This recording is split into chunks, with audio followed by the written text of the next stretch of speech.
So we'll just take a minute for everybody to join the meeting who was in the waiting room, and then we'll get started straight away.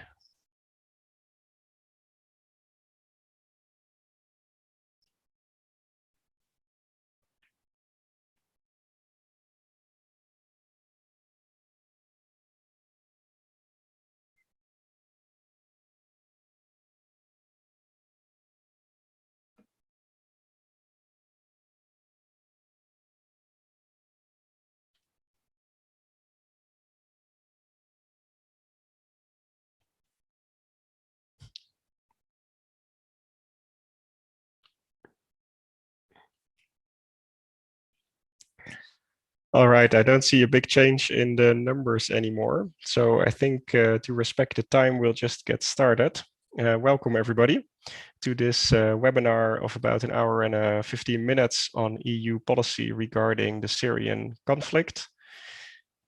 We're in good company today. I'll introduce to you the speakers in a minute. But first, I wanted to say welcome to everybody who joined us in this Zoom call and also on YouTube online. Remember, the event is being broadcasted. My name is Erwin van Veen, and I run the Middle East research program at Clingendael, based in The Hague. And our purpose today is really to grapple with some of the inevitable tensions that are embedded in EU foreign policy on the one hand, and the reality of the Syrian conflict on the other hand. So, for example, we can think here of the EU's insistence on a meaningful political transition, as opposed to the total lack of willingness of the Syrian regime to engage in any meaningful negotiation. The fact that the EU has no leverage at the moment, these kind of things, but also the EU's insistence on refugees, Syrian refugees, staying in the region as much as possible. But the region, of course, has changed substantially since 2016, when the EU conducted a refugee deal with Turkey, to the effect that Lebanon has become a lot less stable, and the same can be said for Iraq. And so we can go on. So there are a number of issues with the EU policy towards the Syrian conflict, or at least issues to think about. And that's what we will try to do in this webinar, to explore these tensions to the best extent possible, so to speak. So for that purpose, we have been joined gracefully by two speakers for the moment, and the third is trying to log on with some connectivity issues. Rajaa Altalli, thank you for joining us today. She co-founded the CCSD, a Syrian civil society organization, engaged in a lot of good work in the area of governance and other facets that the current realities of Syria require, and that any future reconstruction efforts will benefit a great deal from. Then we have Joseph Daher, who works, among other things, at the European University Institute in Florence, well known from various books on both Lebanon and Syria. And I'm really glad that he had the opportunity to join us here. And we should be joined shortly by a representative of the European External Action Service, who I will introduce when he joins the call. We had some connection issues at the very start, so I'm assuming that these will be resolved shortly. But in the meantime, to respect everybody's time, we'll just get started. There is a Q&A function at the bottom of your screen where you can, of course, put questions that I will then try to weave into the conversation as much as possible. And to really get us started, I invited all of the speakers to basically provide us with a very short pitch to lay the groundwork, essentially, for the conversation that will subsequently ensue. This is all from an EU policy perspective, or ramifications for the EU of the events and the course of the conflict. So I've asked Joseph to reflect on the state of the conflict as it stands, in particular from the perspective of the deteriorating economy of Syria, and what the implication of that is, both for the country itself, but also for the neighborhood and the EU. Then we will turn to Carl, the representative of the EAS, hopefully on a brief reflection on the state of EU policy of the moment. We've seen various speeches by the High Representative recently that were pretty clear. in terms of no reconstruction, no end of sanctions, no re-engagement until there is a meaningful political transition. But what's the real plan behind that? And then finally, I've asked Rajaa to reflect a bit on the state of Syrian civil society, mostly in the diaspora, but also in Syria itself.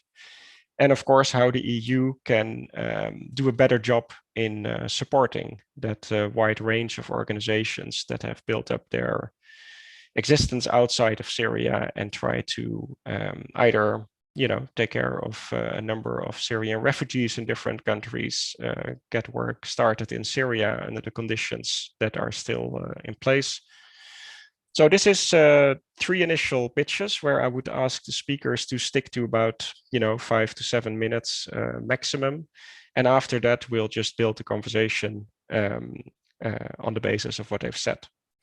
So I would really invite everybody to sort of speak on a personal title, but with the benefit of institutional insight, right? We're online. It's obviously not Chatham House, but nobody will pick you up on your words in the institutional sense. So do take your time, but not too much. And without further ado, I think I would say over to you, Joseph, for a first pitch, if you could be so kind. And then we'll try to connect with Gavin and the EAS afterwards. Thanks. Thank you, Erwin, and thank you to Clingendael Institute for inviting me. I hope we can have a fruitful discussion. So, as you asked me about the economic conditions in Syria, catastrophic on every aspect of it.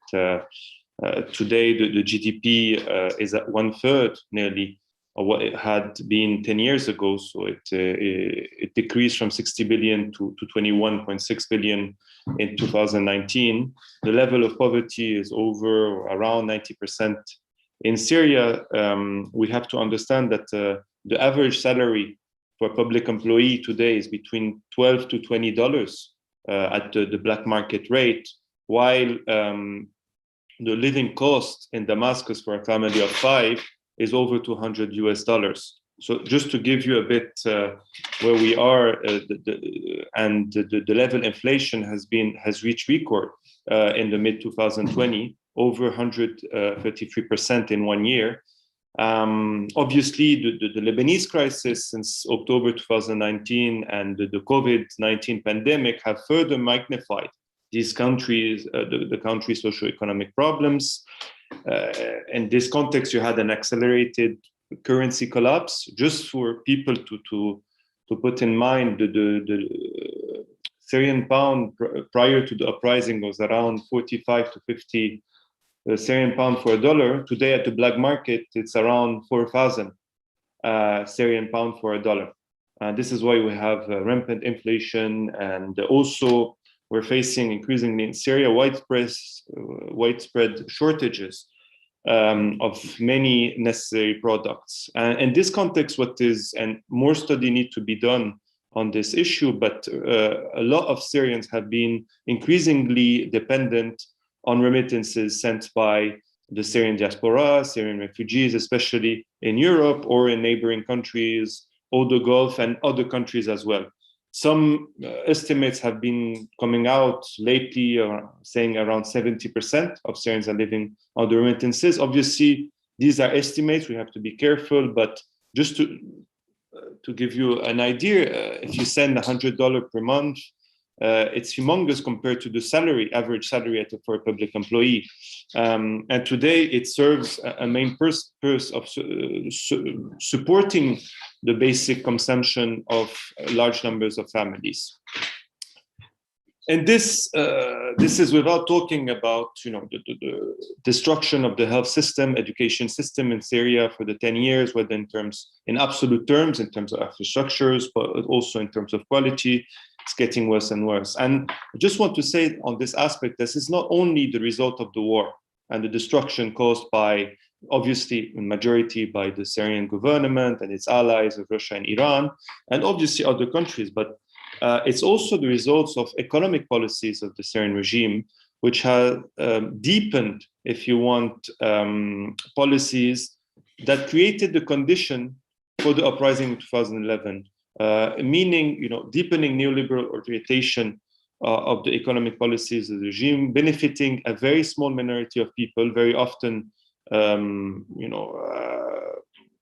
loyal to the regime or countries allied to the regime, while the vast majority have been suffering, while they've been also increasing cuts on subsidies.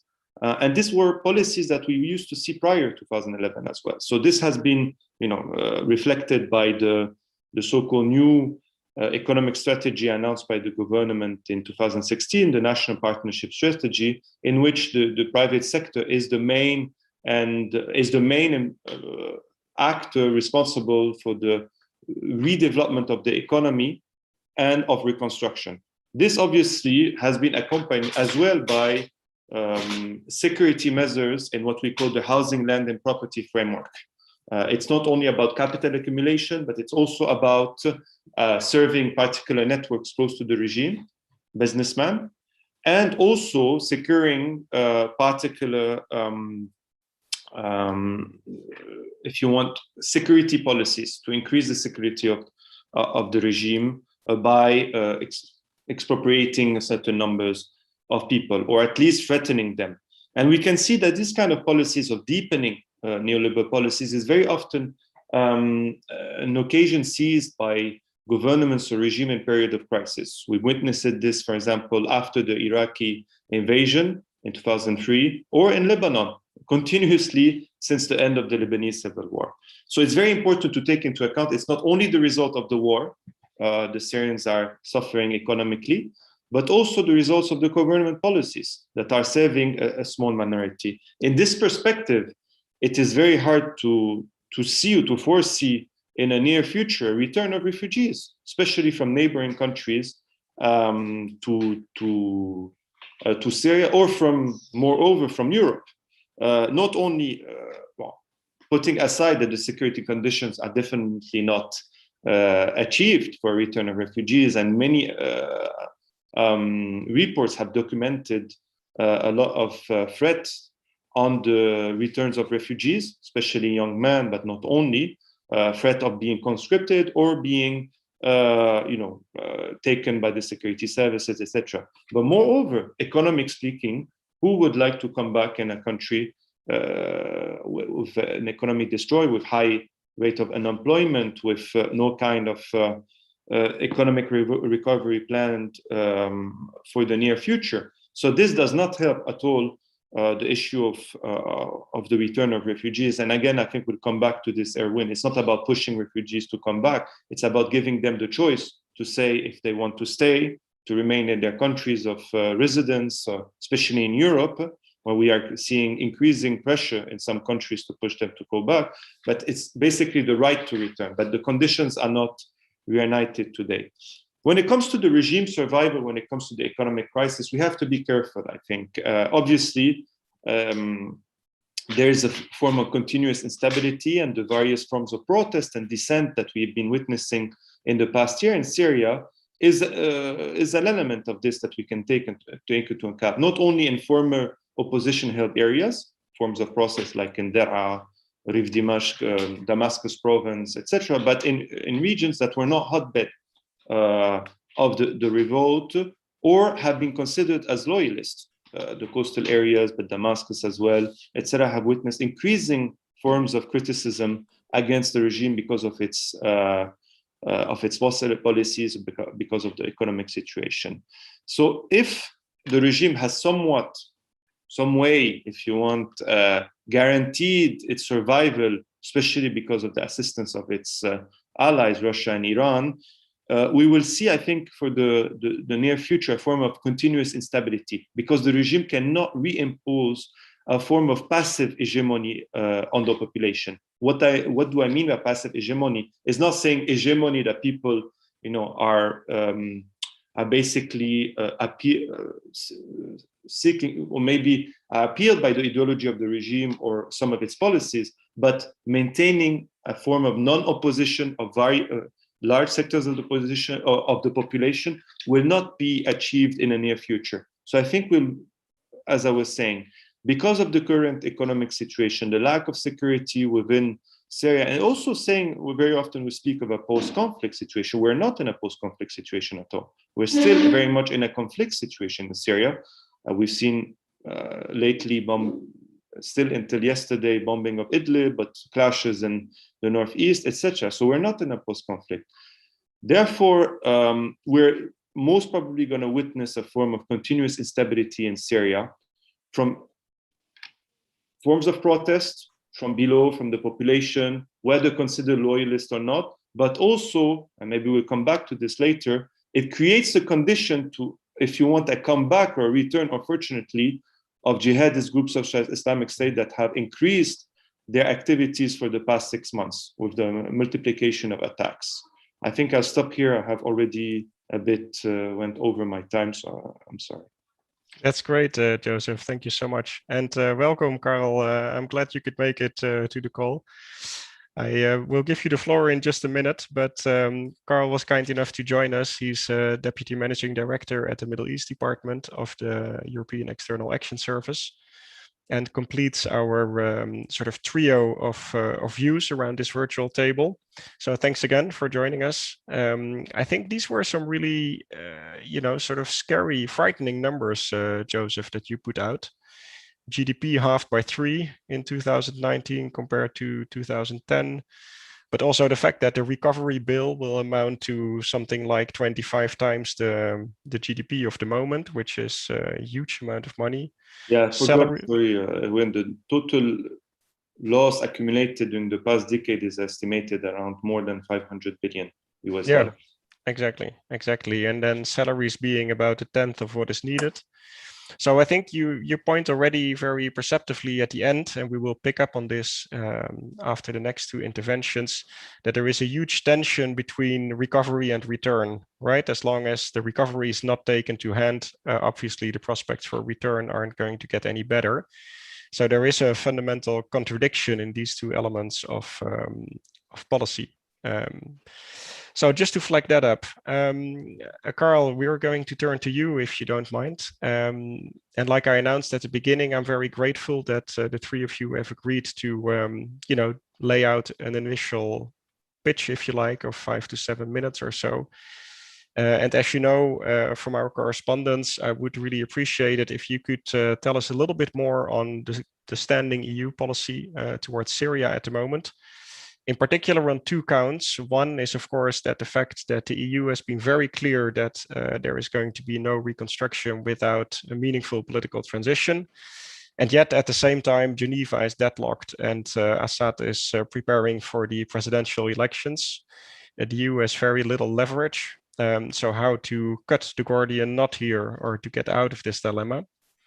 And then secondly, as Joseph already alluded to, we insist as the EU on keeping refugees as much as possible in the region.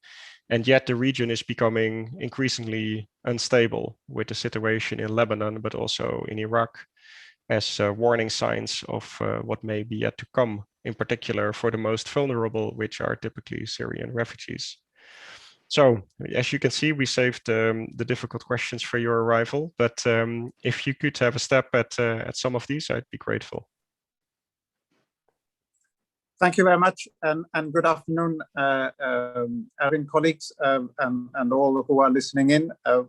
We are happy to be able to focus on Syria now. It's a bit of Syria week, and our first ambition with the Brussels conference is to make sure that Syria is not forgotten, that we focus on Syria, and that we do what we can to support the Syrian people, because there are many other competing priorities now, as we know. I hope, by the way, you can hear me.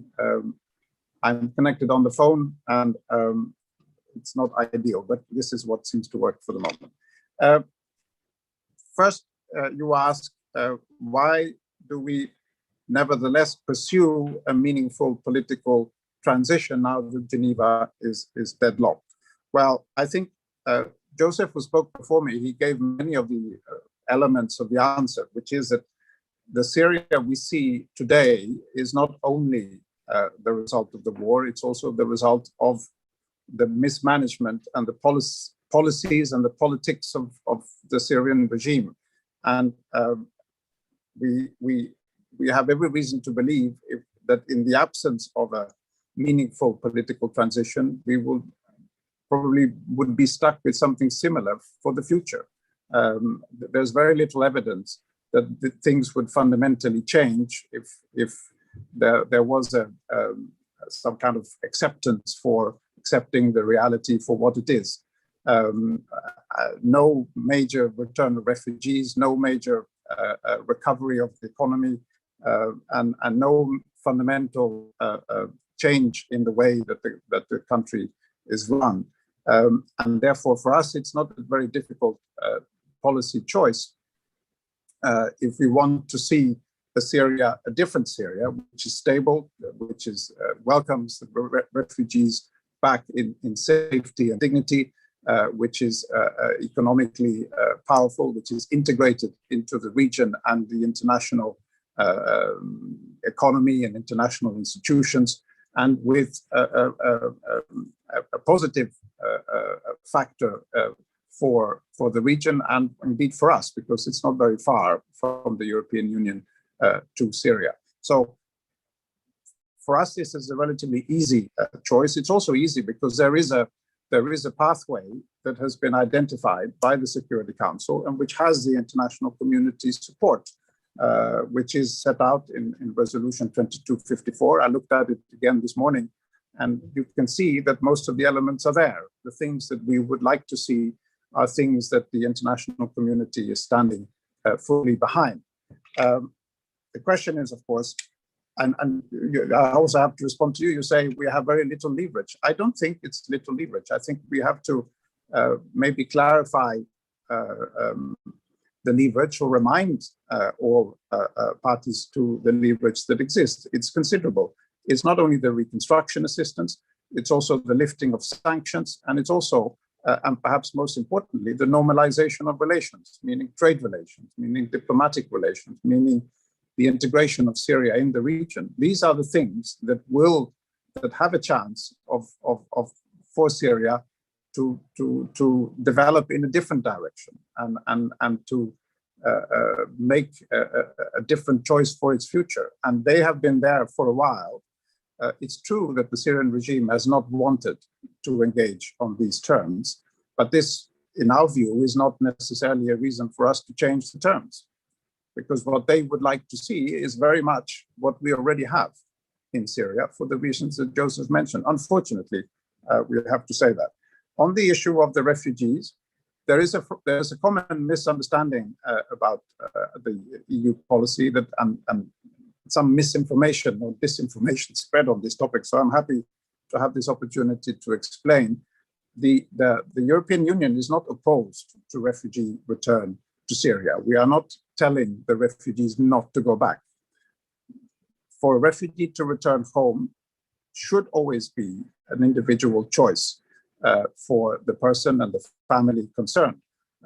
And those who do return in the current circumstances, they deserve support. And support is provided by UNHCR, by others, with financial support from us and others, so that they can make the best of what remains, unfortunately, a very difficult situation. Many who return are very afraid. And this is the main reason why we don't see more return, because they know that there are lists. They know what happens to those who participated in the so-called reconciliation agreements, who were promised that they would not be drafted and that they would not be arrested, and who were drafted and who were arrested and often disappeared. So to think that there will be fundamental change and there will be a functioning country if this is the attitude with which the refugees are met when they return is a big illusion. And there are big things that have to change. And it's also what was mentioned about housing, land and property. Returning to what? How to claim your own property, how to make sure that it is not confiscated under some bureaucratic maneuver under Law 10. There are too many questions which are not answered for returns to be almost even possible.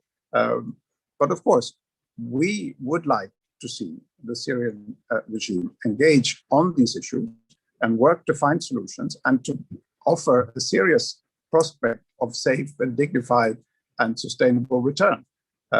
But unfortunately, this offer has not yet been picked up. And in the meantime, yes, we will need to continue supporting the countries who host considerable large numbers of refugees, Jordan, Lebanon, Turkey. Yes, this is not an easy task. We're doing our best to support them, and we will continue to do so. It will be a key theme of the Brussels conference next week, and we hope that the international donors will continue to be generous, as they have been so far with these countries, because we cannot, in some effort of shall I say, we cannot tell the refugees to go back if they do not want to. And what we see so far is that the very large majority of them do not want to go back. And we have to respect this choice, and we have to understand why this is the case. There are solutions to these issues. This is not the first case in international relations we are confronted with such a situation, and we have worked on similar issues elsewhere in the region and other parts of the world, even in Europe. So the knowledge and the way of working these issues through is there if there is a readiness from the side of Damascus to engage on these issues. But unfortunately, we have seen very little of that. Should they change their mind, should they accept the solution that the international community is offering Syria, as set out in 2254, of a political transition, of a new constitution, of UN-supervised elections, and everything which is set out there with regard to detainees, etc., if there is credible engagement, they will see a change of attitude also from the international community. So what we see is very much, unfortunately, the results of the choices of the regime itself. And we see in Syria today, and in the type of Syria, the type of country, and the type of situation they're in, what they prefer. And as Joseph said, unfortunately, it's a regime for the few who takes care of itself, but not of its people. And it's a sad state of affairs. But I think we are right in continuing to offer a clear path out of this. But of course, they will need to make a number of concessions. And for the moment, they have not been willing to do so. But I think they have every reason to think carefully about this. And if they really do, they will see that it's quite an attractive offer also for them. So thank you very much, Erwin. I'm sure there'll be more questions, and happy to answer. Thank you. My pleasure. Yes, you can be sure of that. I think it's a difficult position to be maneuvering in. So thank you for that. I will get back to the question on leverage in just a minute. But thank you for clarifying the EU's position also on the refugee issue.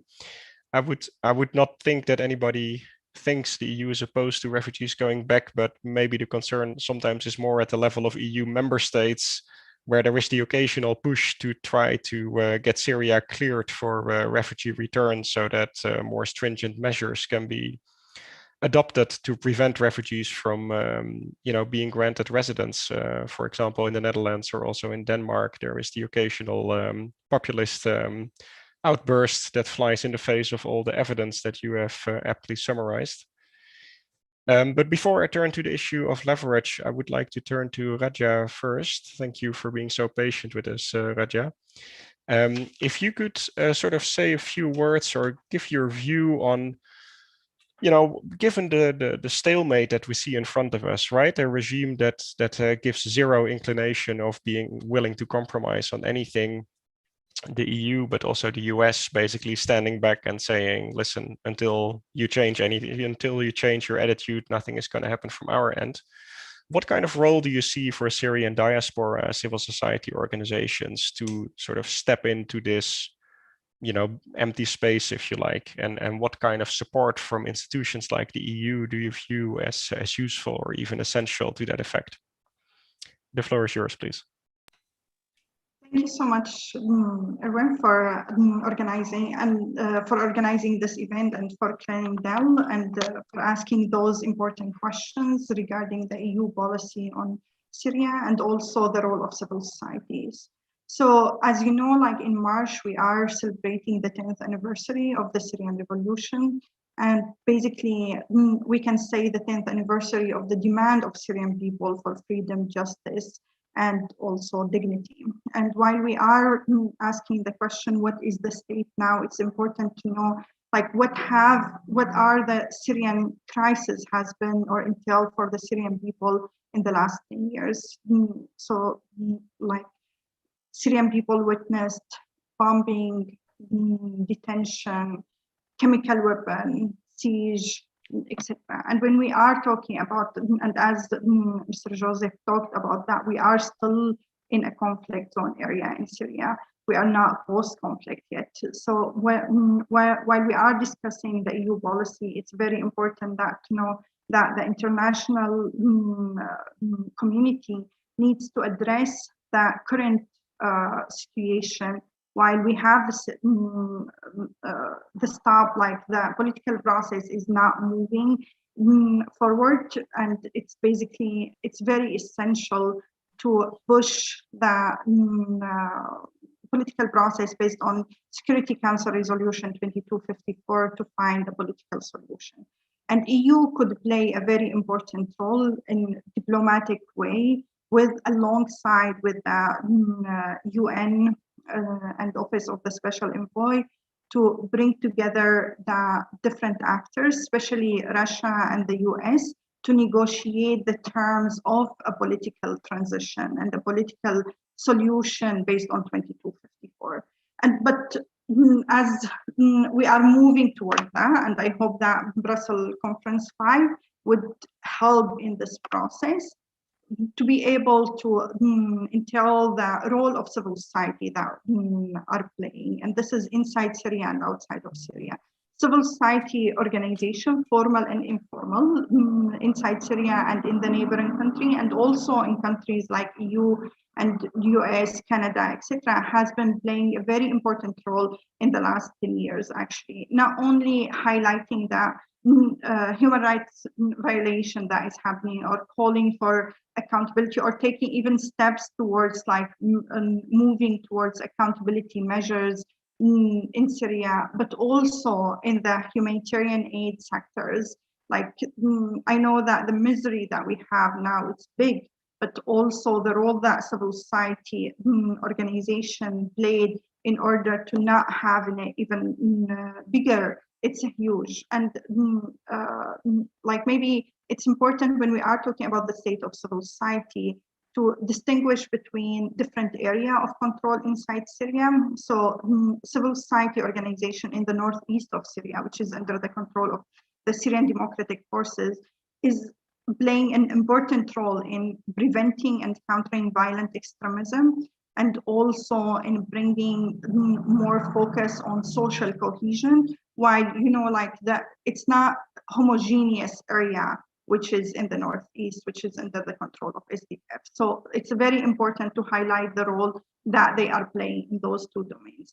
While also when we talk about civil society in regime-held area, for example, even though there's big challenges regarding the legal status of the organization, if we are talking about the formal organization here, or if we are talking about like informal, and the security challenges that they are facing, the operational challenges, the funding challenges, but they are playing a very essential role in education and also helping Syria in regime-held area not to become like a black hole. Like, they are giving us like the sound, like the lives, of explaining to the people who are outside of Syria, like how's the situation inside Syria, etc., playing a role also like in discussing women's rights. And, you know, there's a lot of violations against women's rights recently, even like more. And this is like the civil society and regime-held area is playing a very important role in that. And also civil society inside Syria, in the northwest of Syria, for example, like almost 12 months ago, there was like a huge campaign by the Syrian regime and Russia against bombing campaign, and the civil society played a very important role in like showing the impact that happened. Like, we shouldn't be forgetting that in 2 months, 1 million people were displaced at that area, and civil society played an important role in humanitarian aid at that time, in helping the IDP, but also raising awareness on like what's happening, all this human rights violation, like bombing civilians for like almost like 4 months continuously. It was like a huge thing. So, but civil society inside Syria cannot be operating like in this like very difficult situation separately. The civil society in the neighboring country has been, like especially Turkey, Lebanon, Jordan, and also in Iraqi Kurdistan, has been playing very important role in supporting the civil society inside Syria. And this is like even individuals, networks, organization groups, but also they are playing a very important role in the social cohesion with the refugee and the host community in the neighboring country. And we are seeing that the diaspora, especially like in Europe, could be playing also, or are playing actually an important role in that regard. And they are working toward that goal. And EU could have civil society, and they are actually have civil society organization in Syria as like a good ally for pushing for the political process, for pushing for a, like more prosperous Syria, more democratic, more secular Syria, where like human rights and women rights are prevailed. We should be focusing on the role of women and the role of youth, of civil society in pushing for a brighter future in Syria. And in order to do that, definitely there should be a support for the civil society. And this could be like on the 3 level. We can talk about like that financial support, and this is become harder and harder, like especially during the last year, the funding for Syrian civil society has been decreased after the COVID crisis around the world. And this is very important that like civil society sector is essential for the future, and we need like to invest in it. So funding, as I said, like funding support is very essential. Legal support is very essential. And with legal, I mean also operation and more like capacity building with that.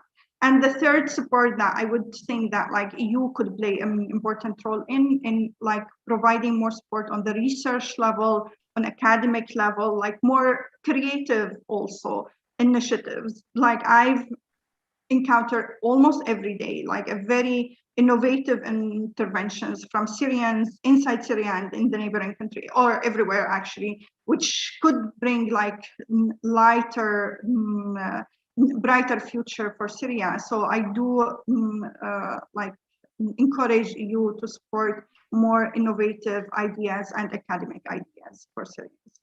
And maybe I'll talk later, but I don't want to go over the time. Thank you. No, that was perfect. And from a research perspective, I'm glad that you're now in touch with Joseph on this call, at least. And I'm sure that will lead to some creative and innovative thoughts. No, so listen, I think it's really helpful that you underlined the need for strong, sustainable financial support, and also what I've picked up from other conversations that we say goodbye to sort of the project type funding if Syrian civil society organizations are to remain a strategic partner, and that there is a need for much more long-term core funding if the flame of some of the initial ideals, if you like, of 2011 are to be kept alive and transmitted to future generations. So there are 2 things based on your contributions that I wouldn't mind picking up on in a slightly more rapid fire conversation. One is the issue of the political transition, because the question that continues to sort of bother me is, you know, what if waiting for that political transition that has so far turned out to be elusive, irrespective of all the good reasons for pursuing this strategy, Syria implodes even further from a social and economic perspective. That would obviously create a deepening problem in Syria itself, but could also lead to more refugees and to other negative effects across the region, but also touching on Europe. So I think, Karel, if I go back to some of your remarks, what you indicated as leverage, sanctions, normalization of relations, and so on. If the price that you ask for these things is essentially what is understood in Damascus, I think, as regime change, why would there be any incentive? In other words, is that real leverage? That might be leverage from an objective point of view, but it will not be leverage from the perspective of those still in charge in Damascus. So in other words, if you pursue that strategy, are you not basically risking the further implosion of Syria with more negative effects for the EU in the long term? If we could all sort of just respond fairly briefly, 2 or 3 minutes or so, that would be awesome. I realize I'm asking hard questions, but thank you. Please go ahead. Yeah, thank you, Erwin. I'll try to be brief. I mean,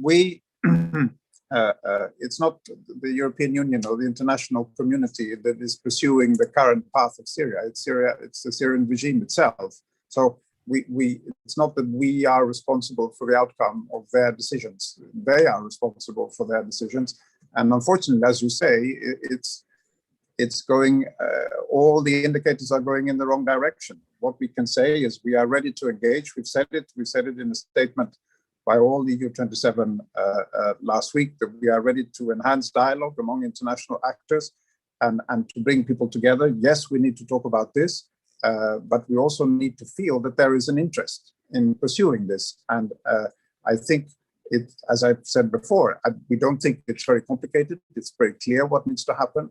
It's not regime change. What is put out in Resolution 2254 is very clear what needs to happen. And I think it is a good, credible and serious offer with considerable advantages and considerable support along the way. So we can repeat this. In the meantime, though, and I need to agree with what Rajaa said, when you deal with Syrian civil society and all its different components, whether from within Syria or from the region or from those who live in Europe, there is an interest. There is I wouldn't call it optimism, because we can be optimistic and happy about Syria, but there's much greater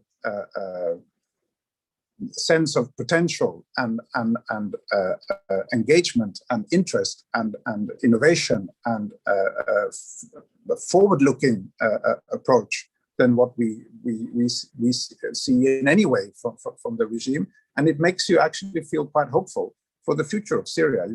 You see the people, you meet the people, and you see the potential, and you see that most of those you speak to, they don't agree with the regime. They agree much more with us, and they agree on the future, on the Syria that they want for the future.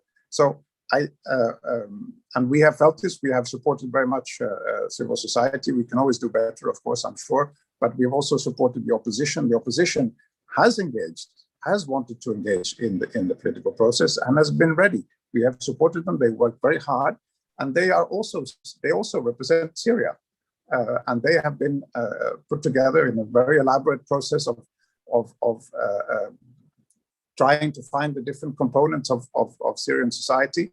And certainly we have been pushing for the participation of women. And I think this is never as good as it should be, but it has improved a lot. And in the case of Syria, we have made more progress maybe than in most other comparable situations. But we are still stuck. Yes, we are stuck. But I think even the international patrons of Damascus start to see that what we have on offer is actually a good offer that is also in their interest to pursue, rather than to keep Syria as something which will be a drain not only on the population and on the country, but also on their resources and things that they cannot afford to maintain in the long run. So we keep repeating this, but our offer to engage on the basis of the way forward, which is set out at the Security Council is very genuine and substantial. And I think also with the new US administration, we have, I think, very much a united international community, all supporting this approach. And we are all genuinely interested in seeing this change happen. And even for the individuals themselves, I think this will be a good choice. But as I said, we will continue. We are committed. We continue organizing Brussels conferences. We stand with the people of Syria, and we believe that a good way out of this is possible and indeed not that difficult at the end of the day. And it's unfortunate that those in charge in Damascus have different priorities. But we will not give up, and we will continue focusing on Syria. And this is really, well, we are happy for events like this and for all the interest that we have seen also around the press in these last few days, marking the 10 years, that there is a real wish for this to focus on this and to see how we can move forward. Thank you. Thank you so much, Carl. That was, I think, loud and clear, so to say, figuratively speaking. If we flip that over to you, Joseph, and I would ask you the question, you know, if you take the perspective of Damascus, I'm not presuming you have particular insights into the working of the Syrian regime, by the way, don't get me wrong, but based on your research and your familiarity with the Syrian political economy, where would you say the scope for negotiation actually lies at the moment? If some sort of preliminary conversation could be envisaged as a prelude to talking about some of the more complex stuff in the UN resolution 2254. You're gonna have to unmute yourself, sorry. Sorry, excuse me. That's all right. Thank you for the question, Erwin. To tell you honestly, today I don't see a large scope for negotiation, unfortunately. Also, we have to take into account that the Syrian file is linked to other regional files, especially the Iranian one. We have to be very clear on this.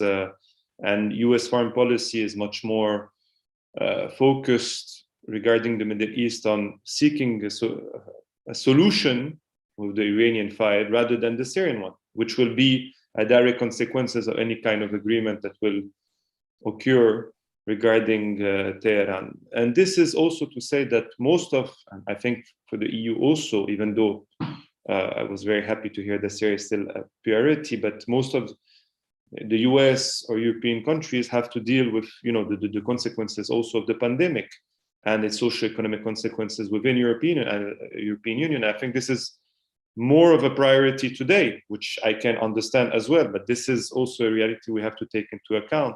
Another problem to take also in consideration is the fact that the latest Caesar sanction by the US blocks in many ways any possibilities for the EU to have a more proactive policy without themselves being threatened by the sanctions. And this is also an issue that we should talk about regarding the sanctions that I think should be reassessed, because I think there will be another question regarding this. But while being totally in favor of maintaining Bashar Assad as a pariah, internationally speaking, to pushing forward, you know, any kind of accountability mechanism and trials, prosecution under universal jurisdiction as happened in Germany and elsewhere, and I think this is very good. I think there needs to be a reassessment of the mechanism of sanctions that are also hitting large sectors of the Syrian population that are not all supporters of the regime. I'm speaking within Syria. And it also affects humanitarian assistance, and we can speak more about this today, later on. So the scope of negotiations are a bit very much limited today, I think. And the Syrian regime is very much feeling that it will not, you know, be abandoned by its allies, Russia and Iran, while regional countries are not seeking at all any kind of regime change, quite on the opposite. And without actually, maybe with the latest Syria sanction, we could have seen, you know, even deeper rapprochement between Gulf monarchies and Syria, especially UAE still happened, but Saudi Arabia as well. I just remind people that Mohammed bin Salman, Crown Prince in Saudi Arabia, said 2 years ago his problem was not with Bashar Assad, but the fact that he was a puppet to Iran. And I think we have to be very clear on this. The Syrian regime knows this today. So I think maybe we'll come back on this later on, but this is also about, by reassessing the mechanism sanction, maybe it opens door for a bit more flexibility while maintaining very clear position regarding violation of human rights, which I really want to put forward because this is for me important. I think we can be as well showing flexibility to maybe diminish the weight of sanctions on the Syrian population, which is also affecting the economy and productive sectors of the economy. It's not the only reason, but we have to acknowledge it, while maintaining a very clear position on the respect of human rights. Thank you, Joseph. That's very helpful. I think you gave us some good good overview of the constraints, basically, right? And why there is no sort of gesture or intention to negotiate expected from Damascus anytime soon, most likely. So if I pick up on that and I weave some of the questions from the Q&A into the conversation without calling any names, but thank you for putting the questions there. So if I turn that over to you, Rajaa, from the perspective that I think, I'm starting to arrive at the conclusion that obviously there is not going to be a recovery anytime soon, since there is no indication of any willingness to negotiate from Damascus, secure in the support from Russia and Iran, anticipating some sort of reintegration maybe in the Arab League. At the same time, the socioeconomic situation is quite catastrophic. The situation in the region is not getting any better for Syrian refugees. So these are sort of, opposites in a sense, right? So that means that a lot of the current shall we say, misery and the lack of prospect is going to endure in the short to medium term. If you consider that from a civil society perspective, what are sort of the things that should be done to mitigate this, the misery, frankly speaking, that will result from this as much as possible?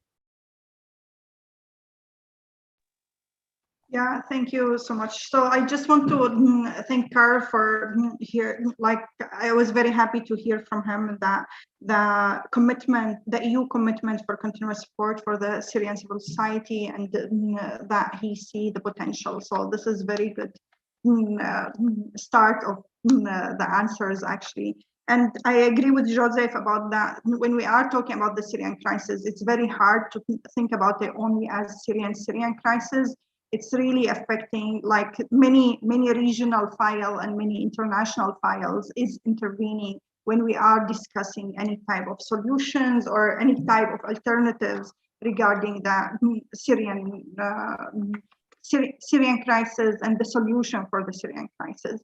So as I said, like in my previous intervention, it's very essential to think about diplomatic efforts in order to bring, especially Russia and the US, to really think on to agree on the political transition in Syria, how it will look like, and how we can really move forward with that 2254. So we are talking about like the special envoy talked about like the constitution, election, and the governance. So how can we go a little bit further with those? Especially like we went further a little bit with the constitution and the constitution committee, but like, can we talk more about or agree more, let's say, on what is the election could look like? And when we are talking about free and fair election supervised by the UN, can we have some negotiation around that,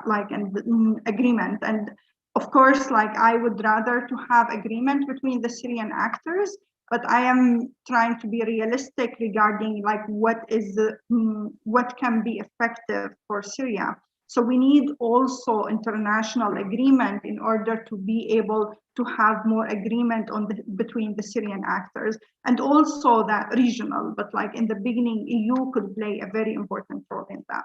But and this will take time, we know, until I hope that 6 months, like it's always 6 months since it's the timeline that was put in 2254.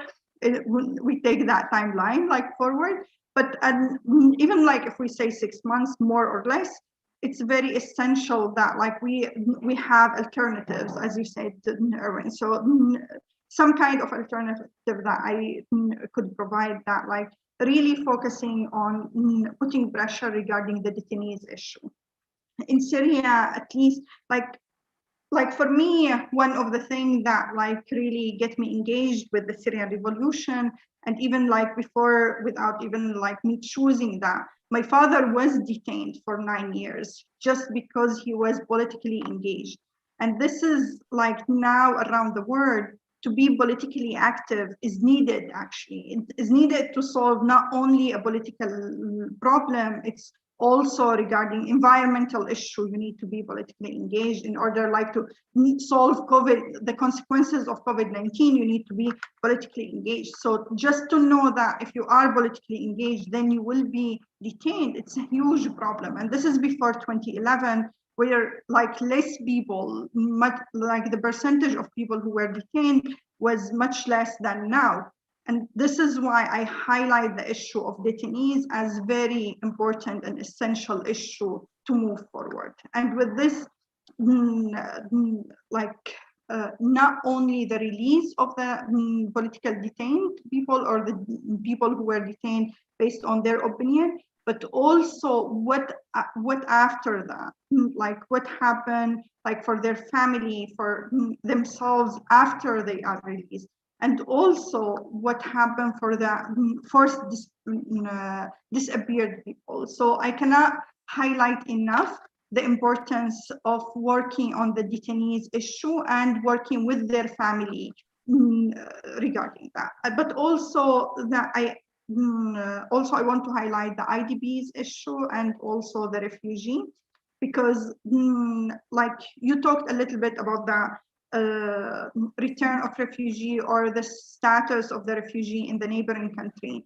So I believe that it's very essential for civil society to play a role in providing hope for the future for the refugee in the neighboring country and also for the people inside Syria.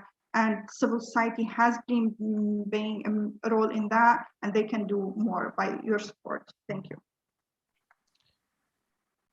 I appreciate it, Rajaa. Thank you so much. That's some very clear points of focus. Maybe on a sort of a more practical issue to pick up with respect to any negotiations, a meaningful political transition. If I could turn to you, Carl, Astana has reached sort of the limits of what it can achieve, it seems. The Constitutional Committee negotiations are completely deadlocked, as we've heard from the Special Envoy himself. Now, there has been some talk, I think, of the Russians talking about a revival of the Vienna track, right, to set up a slightly larger format to talk about the Syrian conflict that would include Iran, Saudi Arabia, the EU, and a number of others. Would you situate that more on the side of, engagement in that would imply normalization of the Syrian government, or would you see that as a potential alternative forum to do business and to get a firmer handle on the challenge of getting to a meaningful transition? You're on mute, Carl. I'm sorry. There you go. Hopefully you can hear me now. Perfect. Thank you, Erwin. Thank you for this question. I had the privilege of representing you in the task forces in Geneva for 4 years. And so I'm not sure, and all of the relevant parties, international parties are present there. And these meetings continue. We know what the different positions are. I don't think a new format would necessarily change very much, but if there is an idea, if there's a thinking that the Special Envoy wants to revitalize the political discussions, we are not opposed to this, and we will most likely follow his lead if he wants to go in this direction. What for us is important, though, and what will not change, is that this is not then a new script. We have our position. I've tried to explain it today. I think it is a good scenario that's been set out, and I think we can work on this basis. Rajaa mentioned now many issues. I agree entirely with her on the importance of detainees and missing persons. We will do another event on this on Monday next week. This is the most painful and really sad, genuinely sad issue. But it's also the most telling on what type of regime is in power and what the things that need to change before we can think of a better future for the country. I mean, if we want to have a politically engaged Syrian population, they will not work unless they are given the freedom to speak and to organize themselves and to compete in free and fair elections. And this is what we like to see. This is what the plan is. And I can tell you that there are any number of engaged, articulate, and very clear-minded Syrians who are ready for this. And we see this in our work with the opposition, but also in all of our contacts. So this is really the direction. And there are a lot of issues where they internally have different opinions and different views, and this is normal. And this, so we're quite optimistic in a certain way in that scenario. And we need maybe to re-energize the international discussion on Syria. But our way of doing this is also by organizing again the Brussels conference, bringing everybody together, inviting all the different parties, including countries like Russia, Iran, Turkey, everybody on all sides of the argument, to come to Brussels and to engage and to see what can be done. So I think fundamentally we don't disagree that we need to find a way forward, but in our view, the way forward is already very clearly spelled out, and we think it's, as I said before, we think it's a good offer. On the issue of sanctions, I can't really speak for the US, but when it comes to EU sanctions, there are very clear humanitarian exemptions to those sanctions. Unfortunately, Damascus does not seem very interested in using them.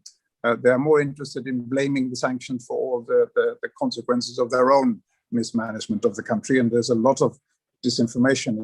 We are doing our best to set the record straight at every opportunity, but this is obviously used in a very political way by Damascus. And I should also mention that every time we are confronted with a big discussion on Syria, we speak with the Syrian opposition and Syrian civil society, and all of them say, keep the sanctions, put more sanctions, put more pressure for change. This is what will bring engagement, and this is what will bring progress. So I don't think this is, how shall I say, is actually controversial. And it's true that life in Syria now is very difficult, but what is most important for them, and I think also for us, is that we see change towards a different Syria. What's the shall I say, after 10 years of the same, and we see now the consequences of this, why suddenly, what would be what kind of perspective does that offer unless we continue insisting on this change? And I think if the Syrian people were allowed to express their opinion freely, I think they would very much support this. But the situation is indeed very dire, but we can only now repeat our readiness to engage on the basis of the international community's plan. As I've said before, we think this is a good offer. We are ready to engage on it, and I think the changes can happen relatively quickly if there is indeed a willingness to go down this path. Of course, the situation in the region plays a role, and there are links of all kinds, as is very much the case in the Middle East in general. But I think it's not only in our interest, but it's also very much in the interest of the countries in the region, who are the ones who suffer from the instability that we have, that is now Syria. The fact that Syria, the situation allowed Daesh, ISIS to spread and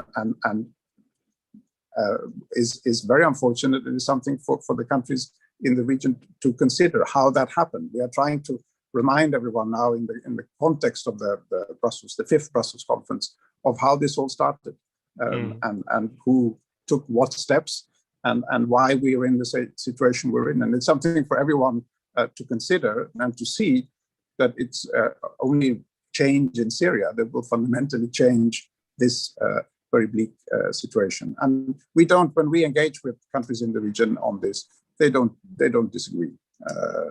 Of course, they have each their different perspectives, but on the bigger issue, we feel that there's a lot of support for this, and we want to use the Brussels conference to really convey a strong and united message of support for the UN process, for the UN, for the special envoy and his team, and for all the work that they do, and for all of the humanitarian agencies and UN bodies who are active and continue to be active even after 10 years in support of Syrians in Syria and in the region. So I think this is really our main message, and that we are fully committed and will remain so.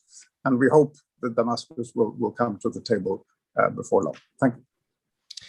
No, that's very helpful, Carl. Thank you. Some interesting points. I think also before I sort of go to each of you for sort of 30 seconds to sort of ask, what you feel, if you had to effectuate one change in European foreign policy towards Syria, what is it that you would do, strictly speaking, from a personal perspective, of course?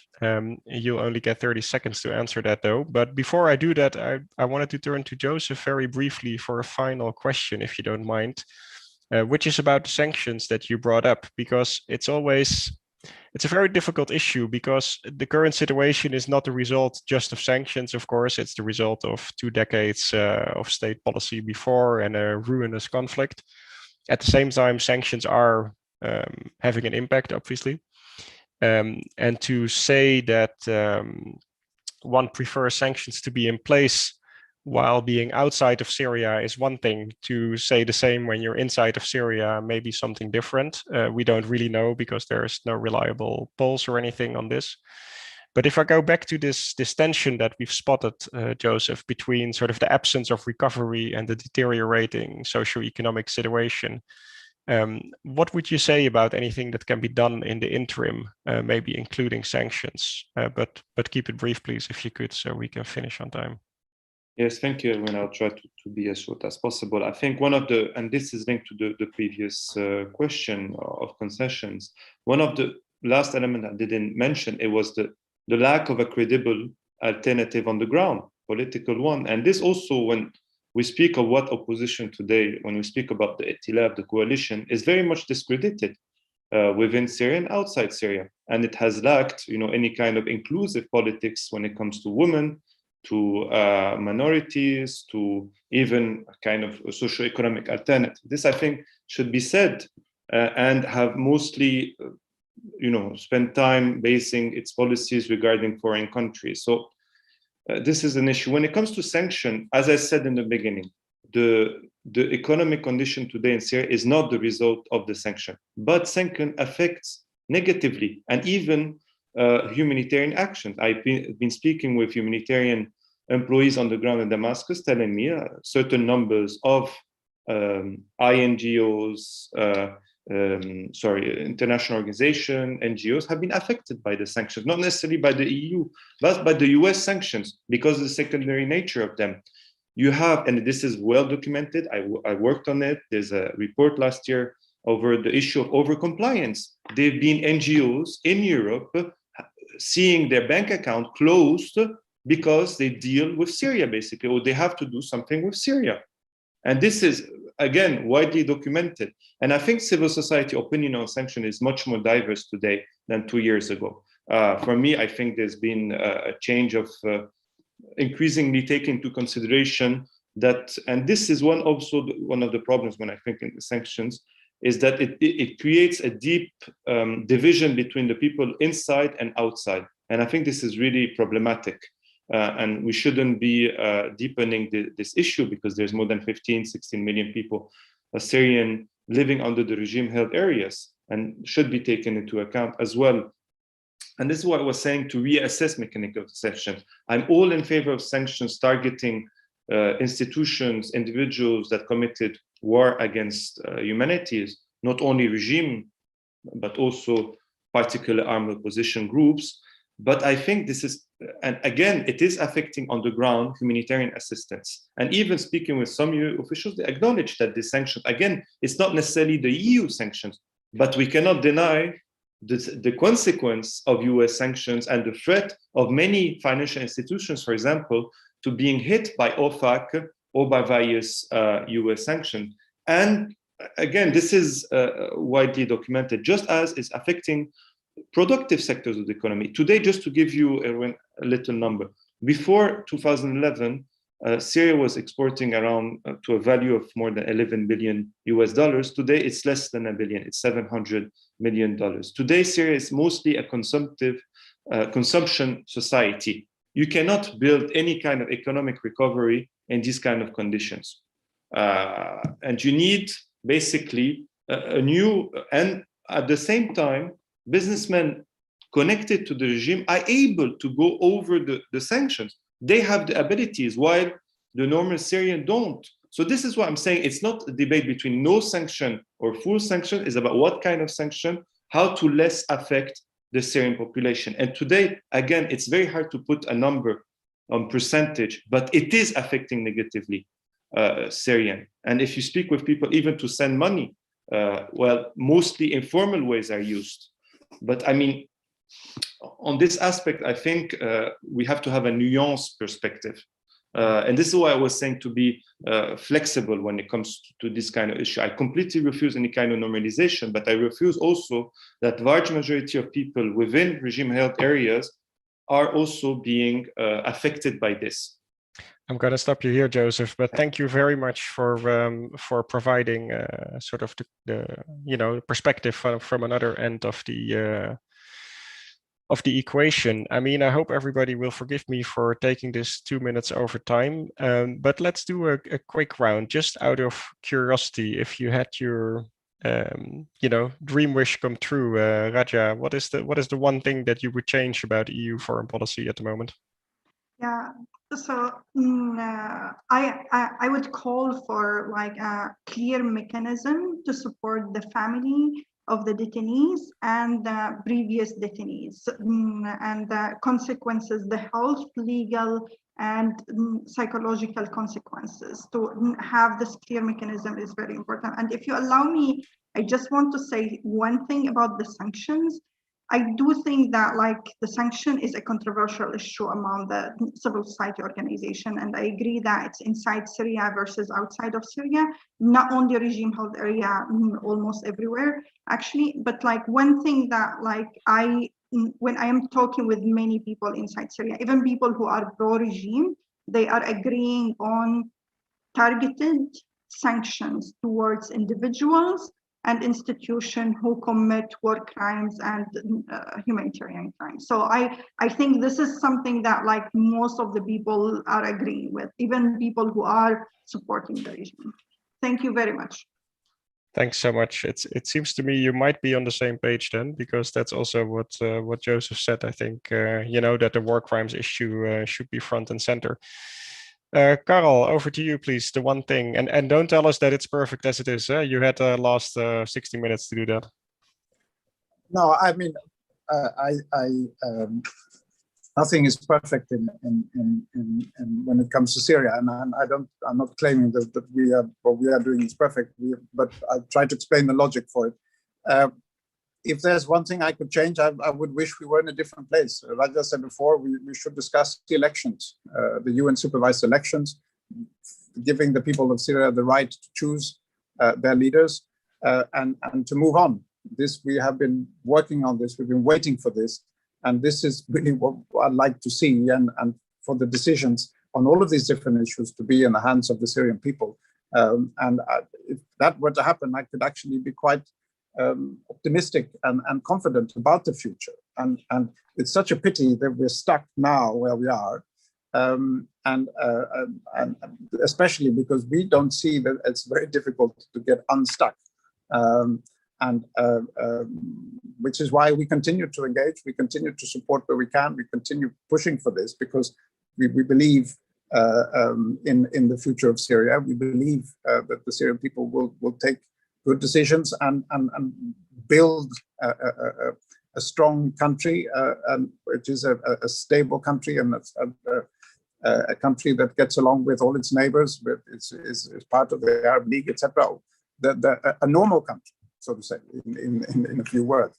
And I think that this is really the one thing, if I had a wand, that I would like to wield, and we hope that those who come for the next round of the Constitutional Committee will have this in mind, and also feel the responsibility and to make sure that we make progress, because it's all laid out, the things that can and should and hopefully soon will happen, so that next year we will be in a different place already. And this is what that drives us, and what maintains our commitment and our engagement, and why we continue focusing so much and dedicating so much time and resources to Syria, because we are fundamentally optimistic about the future, and believe that we can move relatively quickly once the regime is ready to move, and once there is real wish for change and peace. Thank you. And all of the issues, I mean, we mentioned, and the accountability, we worked very hard on this, and I think all of the different elements are in place for this to be picked up and to be given real results, also in terms of release of detainees, etc. A lot of work has been done. After 10 years, we are very well prepared for peace, and so hopefully Damascus will come to the table and be ready to build this peace for the future. Thank you. Thank you so much. If only everybody was. Joseph, famous last words? So I said one, I mentioned one before, and the second one would be maybe to see Europe a bit less, a bit more open to refugees, not only from Syria, but from the whole Mediterranean, less of a Europe fortress. And for example, I think the agreement with Turkey shouldn't be continued, like using it as a gate. So more welcoming policies for refugees and migrants. We can do another session on that, I think, but thank you. I can only share that hope from a personal perspective. Listen, we're going to tie this up. First of all, everybody online and in this Zoom call, thank you so much for your attention and tolerance of me being a poor facilitator and finishing a little late. I hope you enjoyed the conversation. I tried to answer a number of questions in the Q&A. If you feel yours has not been answered, feel free to drop me an email. And I'll get back to you. You can find my address on the web, on the Clingendael web pages. And last but not least, thank you so much, Joseph, Carl, and Rajaa, for your willingness to engage here today. Thank you, Erwin. You're most welcome. It was a pleasure having all of you. And there is still a week and a half of Brussels conference side events ahead of us that you can find online as well on the site of the EAS. So if this felt like you want to engage more in the conversation, there is a whole menu of meetings laid out for you. Without further ado, thank you. Have a nice evening, and we'll regather in some other format soon.